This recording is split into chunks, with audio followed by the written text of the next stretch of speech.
Guruşimiz yetilyapti. Xudo xohlasa shohona palovimizni mana hozir sekin-sekin mamlaqa qilib yetiltiramiz hozir.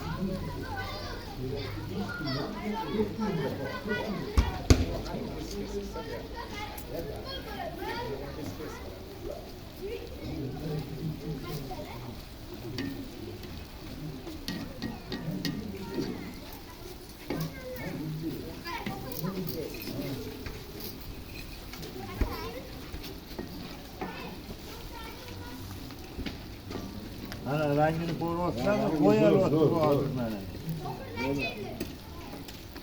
Zo'r bor ekanmi?